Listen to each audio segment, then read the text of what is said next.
Hello everyone, welcome back to my YouTube channel study in Bengali. Railway group D 2026-এর জন্য general সায়েন্সের উপরে আমাদের যে ক্লাসগুলো চলছিল সেগুলো কিন্তু কন্টিনিউ চলছে। এগুলোকে তোমরা মক টেস্ট আকারেও নিতে পারো। তো আমি দেখতে পাচ্ছি যে তোমাদের রেসপন্স কিন্তু অনেক কম। তোমরা কি কেউ ক্লাস করছো না? তোমরা যদি এখন থেকে তোমাদের কনসেপ্টগুলো ক্লিয়ার না রাখো তাহলে কিন্তু পরীক্ষার সময় এসে অনেক তাড়াহুড়ো করে করতে হবে, সেখানে কিন্তু ভুল যাওয়ার সম্ভাবনা অনেক বেশি হবে। তাই বলবো ক্লাসগুলোকে প্রত্যেক দিন অ্যাটেন্ড করার চেষ্টা করো। দেখো প্রথম প্রশ্ন কি বলেছে, যে একটি উত্তল দর্পণের ফোকাস দৈর্ঘ্য 10 সেন্টিমিটার হলে বক্রতা ব্যাসার্ধ কী হবে। দেখো এটা কিন্তু তোমাদেরকে আমি আগেও বলেছি যে বক্রতা ব্যাসার্ধ যেটা হয়ে থাকে সেই বক্রতা ব্যাসার্ধ কী হয়, বক্রতা ব্যাসার্ধ কিন্তু আর দিয়ে প্রকাশ করা হয়। এটা কিন্তু ফোকাসের ডবল হয়ে থাকে। কি হয়ে থাকে? ফোকাসের কিন্তু ডবল হয়ে থাকে। তো আমাদের ফোকাস দিয়েছে কত? ফোকাস দিয়েছে 10, তাই আমাদের বক্রতা ব্যাসার্ধ কত হবে? বক্রতা ব্যাসার্ধ কিন্তু 20 সেন্টিমিটার হয়ে যাবে। পরবর্তী প্রশ্ন দেখব। পরবর্তী প্রশ্ন দেখো কি বলেছে, যে একটি 5 কেজি ভরের বস্তু 10 মিটার পার সেকেন্ড বেগে সরলরেখায় চলছে। বস্তুটির উপরে 5 নিউটন বল গতির অভিমুখে 3 সেকেন্ড ধরে প্রয়োগ করা হলে অন্তিম বেগ কত হবে। তো এই যে অঙ্কটা, এটা কিন্তু তোমাদেরকে আমি আগেও করেছি। এক্ষেত্রে কিন্তু দুটো ফর্মুলা আমাদের কাজে লাগে। একটা কিন্তু হচ্ছে force equals to mass into acceleration, আর একটা কি, আরেকটা কিন্তু হয়ে যাচ্ছে v equals to u plus at. আচ্ছা দেখো আমাদেরকে কী কী ডেটা এখানে দিয়েছে। আমাদের কিন্তু এখানে ফোর্স দিয়ে দিয়েছে, এই যে ফোর্স, আর কিন্তু মাস দিয়ে দিয়েছে। তাই আমাদেরকে এখানে অ্যাক্সেলারেশন বের করতে হবে। অ্যাক্সেলারেশন বের করতে গেলে কী করতে হবে? ফোর্স বাই মাস করতে হবে। অ্যাক্সেলারেশন মানে ত্বরণ। তো দেখো 5 বাই যদি আমরা 5 করি তাহলে আলটিমেটলি কত হচ্ছে? 1 মিটার পার সেকেন্ড স্কোয়ার কিন্তু আমরা পেয়ে যাচ্ছি। এটা আমাদের ত্বরণ। এবার এইখানে দেখব কী কী ডেটা দেওয়া আছে। দেখো এক্ষেত্রে ভি আমাদেরকে বের করতে হবে। ভি কিন্তু আমাদের দেওয়া নেই, ঠিক আছে। এ আমরা এখান থেকে বের করে নিলাম। টি কিন্তু আমাদের দেওয়া আছে 3 সেকেন্ড, আর আমাদের এখানে কিন্তু যে ইউ, যেটা আমাদের প্রাথমিক বেগ, সেটাও কিন্তু দিয়ে দিয়েছে 10 মিটার পার সেকেন্ড। এবার জাস্ট আমাদেরকে এই অঙ্কটা সলভ করতে হবে। তো অঙ্কটা সলভ করার জন্য আমরা এখানে চলে আসি। আমরা এখানে ডেটাগুলোকে লিখি যে এ ইকুয়ালস টু কত হচ্ছে? 1 মিটার পার সেকেন্ড স্কোয়ার। টি আমরা পেয়েছি হচ্ছে 3 সেকেন্ড। আমরা তারপরে কত পেলাম? আমাদের যে ইউ আছে সেটা আমরা পেয়েছি 10 মিটার পার সেকেন্ড। আর কি, আমাদের জাস্ট এবার অঙ্কটাকে পুট করতে হবে এখানে। তো ভি ইকুয়ালস টু কত হচ্ছে? ইউ প্লাস এটি। ইউ পেয়েছি 10, তারপরে এ পেয়েছি 1, আর টি পেয়েছি 3। তো এটাকে যদি আমরা সলিউশন করি তাহলে আমরা কত পাবো না, আলটিমেটলি কিন্তু আমাদের যেটা ভি, যেটা অন্তিম বেগ বেরোবে। ভি মানে কি আসলে? ভি মানে কিন্তু হচ্ছে অন্তিম বেগ। তো অন্তিম বেগ যেটা বেরোবে সেটা কি বেরোবে? সেটা কিন্তু 13 মিটার পার সেকেন্ড বেরোবে। পরবর্তী প্রশ্ন দেখব কি বলেছে, যে নিচের মৌলগুলির মধ্যে কোনটির পারমাণবিক ব্যাসার্ধ সবথেকে বেশি? লিথিয়াম, সোডিয়াম, পটাশিয়াম, নাকি হচ্ছে সিজিয়াম? তো সঠিক অ্যান্সার কী হবে? সবথেকে বেশি কিন্তু যে এদের মধ্যে যার অ্যাটমিক রেডিয়াস, এদের মধ্যে সবথেকে বেশি যার অ্যাটমিক রেডিয়াস সবথেকে বড় সেটা কিন্তু হচ্ছে সিজিয়াম। পরবর্তী প্রশ্ন দেখব কি বলেছে, যে কি বলেছে, এটা দেখো এখানে বলে দিয়েছে যে একটা এক্সপ্লেনেশন, যে সিজিয়ামে একই গ্রুপে ওপর থেকে নিচের দিকে আসছে বলে পারমাণবিক ব্যাসার্ধ কম মানে বেড়ে যায়। পরবর্তী প্রশ্ন দেখব কি বলেছে, যে কোন কোষের অঙ্গাণুটা লাইসোজোম তৈরি করতে সাহায্য করে। তো সঠিক অ্যান্সার কিন্তু হচ্ছে গলগি বডি। গলগি বডি কিন্তু লাইসোজোম তৈরি করতে সাহায্য করে। আচ্ছা মাইটোকন্ড্রিয়াকে কি বলে আমরা প্রত্যেকেই জানি। মাইটোকন্ড্রিয়াকে কিন্তু powerhouse of the cell বলা হয়। নিউক্লিয়াসকে কি বলা হয়? নিউক্লিয়াসকে কিন্তু কোষের ব্রেন বলা হয়। রাইবোজোমে কি হয়? রাইবোজোমে কিন্তু যে প্রোটিন সিনথেসিস সেটা কিন্তু রাইবোজোমে হয়ে থাকে। পরবর্তী প্রশ্ন দেখব কি বলেছে, যে একটি 60 ওয়াটের বৈদ্যুতিক বাল্ব প্রতিদিন 10 ঘন্টা ধরে চললে এপ্রিল মাসে মোট কত ইউনিট কারেন্ট খরচা হবে। তো দেখো এই ইউনিটের যে অঙ্কগুলো আছে এগুলো কিন্তু তোমাদেরকে আমি শিখিয়েছি। এর জন্য কি করতে হয়? এর জন্য কিন্তু একটা ফর্মুলা আছে, যে ওয়াট আওয়ার, আর যদি কোনো কারণে ডে দেয়া থাকে সেই ডেটা তোমাদেরকে মাল্টিপ্লাই করতে হয়, তারপরে কিন্তু 1000 দিয়ে ভাগ করতে হয়। এবার দেখো আমাদের এখানে ওয়াট কত বলে দিয়েছে। আমাদের এখানে ওয়াট বলে দিয়েছে কিন্তু 60 ওয়াট। তারপরে দেখো কি বলেছে, প্রত্যেক দিন কত ঘন্টা করে কাজ করছে? 10 ঘন্টা করে। আর এপ্রিল মাসে কত দিন থাকে? এপ্রিল মাসে কিন্তু 30 দিন থাকে। তাই এখানে 30 দিন গুণ করতে হবে, আর এখানে কিন্তু এটাকে 1000 দিয়ে ভাগ করতে হবে। তো এই দেখো এই 3টে জিরো কেটে যাচ্ছে। তো আলটিমেটলি আমাদের অ্যান্সার হয়ে যাবে কিন্তু 18 ইউনিট। কত ইউনিট হবে? 18 ইউনিট। তো আমাদের যে টোটাল যে বিদ্যুতের যে খরচাটা সেটা কত হচ্ছে? সেটা কিন্তু 18 ইউনিট হচ্ছে, ঠিক আছে। পরবর্তী প্রশ্ন দেখব কি বলেছে, দেখো যে শব্দের প্রতিধ্বনি শোনার জন্য উৎস এবং প্রতিফলকের মধ্যে সবথেকে কত কম দূরত্ব বা ন্যূনতম দূরত্ব হওয়া প্রয়োজন। তো সঠিক অ্যান্সার কিন্তু হচ্ছে 17.2, ঠিক আছে। 17.2 মিটার না হলে কিন্তু যে ইকোটা আছে সেই ইকো বা প্রতিধ্বনি সেটা কিন্তু শোনা অসম্ভব হয়ে যাবে। পরবর্তী প্রশ্ন দেখব কি বলেছে, মানুষের মেরুদণ্ডে হাড়ের সংখ্যা কটা। তো সঠিক অ্যান্সার কিন্তু হয়ে যাবে 33টা। দেখো এক্ষেত্রে দেখো 26টা কিন্তু তোমার হচ্ছে কি হয়, এটা কিন্তু যখন প্রাপ্তবয়স্ক হয় তখন কিছু হাড় কিন্তু জোড়া লেগে যায়, তখন কিন্তু 26টা হয়ে যায়। পরের প্রশ্ন, যে নিচের কোনটি অ্যামফোটেরিক বা উভধর্মী অক্সাইড, অর্থাৎ এরা কিন্তু এদের যে অক্সাইড সেটা কিন্তু বোথ অ্যাসিডিক এবং এবং বেসিডিক দুই রকমেরই হয়ে থাকে। তো সঠিক অ্যান্সার কিন্তু হচ্ছে Al2O3, ঠিক আছে, Al2O3 এটা কিন্তু হচ্ছে একটা উভধর্মী অক্সাইড। আরও একটা আছে কিন্তু ZnO, এটাও কিন্তু একটা উভধর্মী অক্সাইড।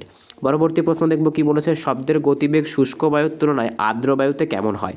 মানে শুষ্ক বায়ু আছে, এখানে যদি আমি লিখি যে এখানে শুষ্ক বায়ু, এখানে মনে করো আমি লিখলাম যে শুষ্ক বায়ু, আর এখানে হচ্ছে আর্দ্র বায়ু। তো আর্দ্র বায়ুর তুলনায় শুষ্ক বায়ু বা শুষ্ক বায়ুর তুলনায় আর্দ্র বায়ুতে কী হবে, মনে রাখতে হবে আর্দ্র বায়ুতে কিন্তু অলওয়েজ বেশি হবে, ঠিক আছে। তো সঠিক অ্যান্সার কিন্তু হচ্ছে বেশি হবে।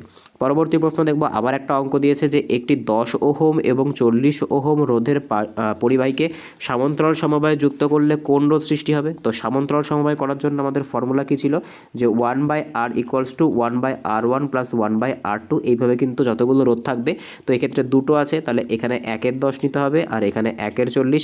এবার এলসিএম করতে হবে, এলসিএম করলে আমরা পাবো 40, এটা হবে 4, এটা হবে 1। তারপরের লাইনে যদি আমরা যাই তাহলে আমরা পাবো 5/40, এটাকে কাটাকুটি করলে কত পাবো, 1/8। তো 1/8 সমান কত হচ্ছে, 1/8। তো 8 = কী হবে, এটা কিন্তু 8 ওহম হয়ে যাবে, যে অপশান নাম্বার সি এটাই কিন্তু সঠিক অ্যান্সার হয়ে যাবে। পরবর্তী প্রশ্ন দেখব কি বলেছে, যে পাকস্থলীতে কোন কোষ থেকে হাইড্রোক্লোরিক অ্যাসিড উৎপন্ন হয়। আমরা প্রত্যেকেই জানি আমাদের যে পাকস্থলী বা স্টমাক থাকে সেখানে কিন্তু যে লৌহ HCl সেটা কিন্তু নিঃসৃত হয়। তো সেটা কোন কোষ থেকে নিঃসৃত হয়, সেটা কিন্তু যে অক্সিনটিক যে কোষ থাকে, ঠিক আছে, যে অক্সিনটিক কোষ থাকে, সেই অক্সিনটিক কোষ থেকে কিন্তু এই যে HCl এটা কিন্তু নিঃসৃত হয়ে থাকে। পরবর্তী প্রশ্ন দেখব কি বলেছে, আধুনিক পর্যায় সারণীতে কোন পর্যায়ে সবথেকে বেশি সংখ্যক মৌল রয়েছে। তো যদি আমরা আধুনিক পর্যায় সারণী দেখি, তো আধুনিক পর্যায় সারণীতে যে 6 নাম্বার যে মানে গ্রুপটা আছে, সেই 6 নাম্বার গ্রুপে কিন্তু কি পাবো আমরা, সবথেকে বেশি কিন্তু মানে 6 নাম্বার যে পর্যায়টা পাবো সেখানে কিন্তু সবথেকে বেশি মৌল থাকে। এখানে কিন্তু মোট 32টা মৌল থাকে, এটা গ্রুপ না, এটা কিন্তু তোমার হচ্ছে পিরিয়ড, ঠিক আছে। 6 নাম্বার যে পিরিয়ড সেখানে কিন্তু সবথেকে বেশি মৌল থাকে। পরবর্তী প্রশ্ন দেখব কি বলেছে, যে পারমাণবিক চুল্লিতে মডারেটর হিসেবে কোনটা ব্যবহার করা হয়ে থাকে, গ্রাফাইট, ইউরেনিয়াম, বোরন নাকি ক্যাডমিয়াম। তো সঠিক অ্যান্সার কিন্তু হচ্ছে গ্রাফাইট ব্যবহার করা হয়ে থাকে। ইউরিয়াম কিসের জন্য ব্যবহার করা হয়ে থাকে, ইউরিয়াম কিন্তু জ্বালানি, ঠিক আছে। ইউরেনিয়াম যে 235 আছে এটা কিন্তু জ্বালানি হিসেবে পারমাণবিক চুল্লিতে ব্যবহার করা হয়ে থাকে। এবার তোমাদের কাছে একটা কোশ্চেন থাকবে যে D2O যেটাকে আমরা কি বলে থাকি, যেটাকে আমরা বলে থাকি ভারী জল, ভারী জল পারমাণবিক চুল্লিতে কিসের জন্য ব্যবহার করা হয়ে থাকে, এটা তোমরা আমাকে কমেন্টে জানাবে। পরবর্তী প্রশ্ন দেখব কি বলেছে, যে মানবদেহের দীর্ঘতম নার্ভ কোনটা, optic nerve, sciatic nerve, vagus nerve নাকি হচ্ছে অলফ্যাক্টরি নার্ভ। তো সঠিক অ্যান্সার কিন্তু হচ্ছে সায়াটিক নার্ভ, এটা কিন্তু মানবদেহের সবথেকে দীর্ঘতম সবথেকে বড় নার্ভ আমরা বলতে পারি। অপটিক নার্ভ কোথায় থাকে আমরা প্রত্যেকে জানি, এটা কিন্তু চোখে থাকে। ভেগাস কিন্তু একটা মিশ্র নার্ভ, ঠিক আছে, এটা কিন্তু বোথ মোটর এবং সেন্সরি নার্ভ। অলফ্যাক্টরি কোথায় থাকে, অলফ্যাক্টরি কিন্তু আমাদের নাকে থাকে। পরবর্তী প্রশ্ন দেখব কি বলেছে, পরবর্তী প্রশ্ন আজকের 15তম প্রশ্ন, যে জলে অক্সিজেন এবং হাইড্রোজেনের ভরের অনুপাত কত। দেখো সবার প্রথমে যদি আমরা দেখি, তো অক্সিজেন এবং হাইড্রোজেনের যে জলের অনুপাত মানে যেটা ভরের অনুপাত সেটা কত হবে, সেটা কিন্তু হবে হচ্ছে তোমার হচ্ছে 8:1, ঠিক আছে। কী হবে সেটা কিন্তু হয়ে যাবে 8:1। আচ্ছা এটা কিভাবে হচ্ছে দেখো, এটা কিন্তু তোমার হচ্ছে হাইড্রোজেন আর এটা হচ্ছে অক্সিজেন। হাইড্রোজেনের যে তোমার হচ্ছে আণবিক ভর সেটা কত হচ্ছে, সেটা কিন্তু হচ্ছে 1, আর অক্সিজেনের কী হয়, অক্সিজেনের কিন্তু তোমার হচ্ছে 16। তো দেখো এখানে কতগুলো হাইড্রোজেন আছে, এখানে কিন্তু আছে 2টো হাইড্রোজেন আর অক্সিজেন একটা আছে। তো আমরা পাচ্ছি 2:16, তাহলে কত হচ্ছে আমাদের 1:8 হচ্ছে, আর 8:1 কিন্তু হয়ে যাবে অক্সিজেন এবং হাইড্রোজেন। যদি জিজ্ঞাসা করতো হাইড্রোজেন এবং অক্সিজেন সেক্ষেত্রে কিন্তু 1:8 হতো। পরবর্তী প্রশ্ন দেখব কি বলেছে, কোন লেন্স ব্যবহার করে প্রেস বায়োপিয়া যেটাকে চার্লসেও বলা হয়ে থাকে প্রতিকার করা হয়ে থাকে। তো সঠিক অ্যান্সার কী হবে, সঠিক অ্যান্সার কিন্তু হচ্ছে বাইফোকাল যে লেন্স থাকে এটা দিয়ে কিন্তু প্রেস বায়োপিয়া প্রতিকার করা হয়ে থাকে। আচ্ছা যে অ্যাস্টিগম্যাটিজম যে রোগটা আছে, অ্যাস্টিগম্যাটিজম, সেই অ্যাস্টিগম্যাটিজম কোনটা দিয়ে প্রতিরোধ করা হয়ে থাকে। তো মনে রাখতে হবে অ্যাস্টিগম্যাটিজম কিন্তু সিলিন্ড্রিক্যাল লেন্স দিয়ে প্রতিরোধ করা হয়।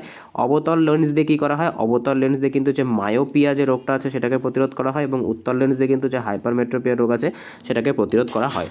পরবর্তী প্রশ্ন দেখব কি বলেছে আজকে 17তম প্রশ্ন, যে পরমাণুর কক্ষে ইলেকট্রনের সংখ্যা বের করার সূত্রটি কোনটি।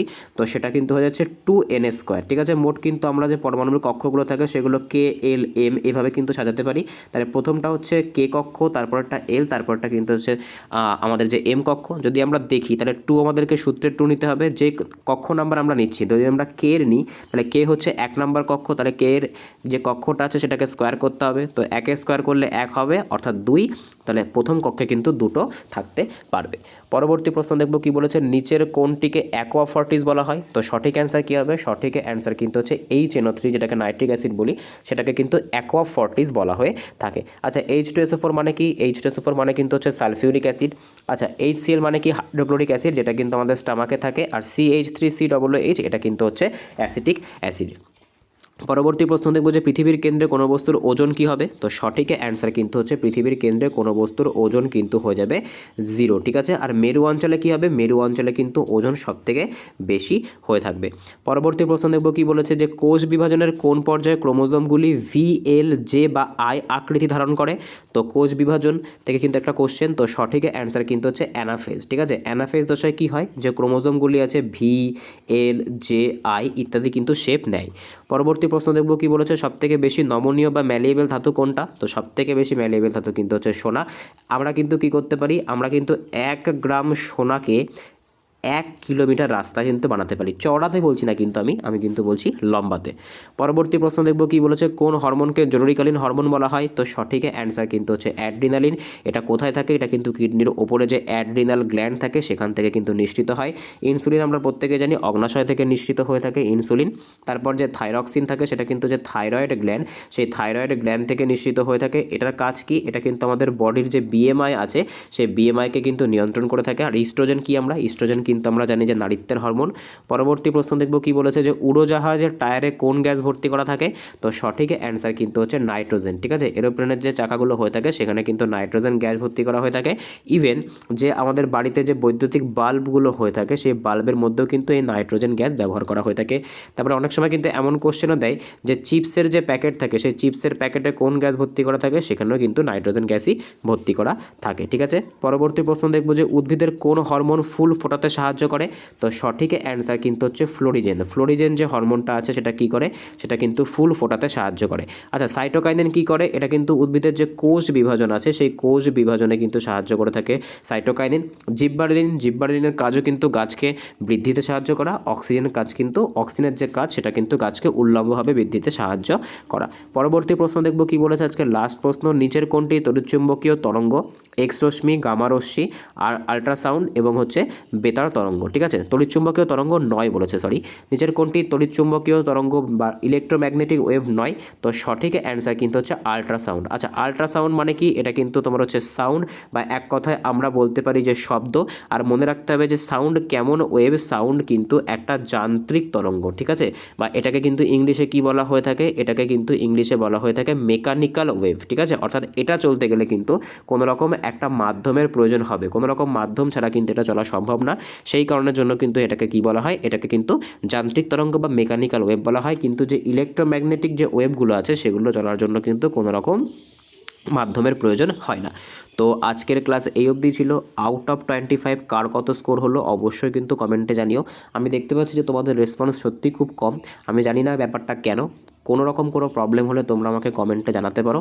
আমার মনে হয় তোমরা যদি এখন থেকে ক্লাসগুলোকে রেগুলার ফলো করো তাহলেই কিন্তু তোমরা সাকসেস পাবে। তার কারণ পরীক্ষার আগে কিন্তু নাহলে প্রচুর জিনিস একসঙ্গে চাপ একসাথে এসে পড়বে। তার কারণ ফিজিক্সের অঙ্ক প্লাস যে কনসেপ্টের যে ক্লাস দুটো কিন্তু তখন সেপারেট করে পাওয়া অনেক বেশি চাপ হয়ে যাবে। সেক্ষেত্রে তোমরা আমার এই একটা ক্লাসের মধ্যে ফিজিক্সের নতুন নিউমেরিক্যালসও শিখতে পাচ্ছ, প্লাস কনসেপচুয়াল কোশ্চেনও পাচ্ছ। ইভেন আমরা কিন্তু জিকের ক্লাসও শুরু করতে চলেছি, জিকে এবং কারেন্ট অ্যাফেয়ার্স। এনটিপিসির জন্য কিন্তু অলরেডি জিকের ক্লাস চলছে, এনটিপিসি পরীক্ষা তোমাদের অনগোয়িং চলছে। তো যদি ভিডিওটা ভালো লেগে থাকে অবশ্যই চ্যানেলটাকে সাবস্ক্রাইব করো, পাশে থাকা বেল আইকনটিকে প্রেস করে রাখো যাতে ভিডিও ছাড়লে সবার প্রথম নোটিফিকেশন তোমাদের কাছে পৌঁছায়। দেখা হচ্ছে পরের কোনো ভিডিওতে। বাই।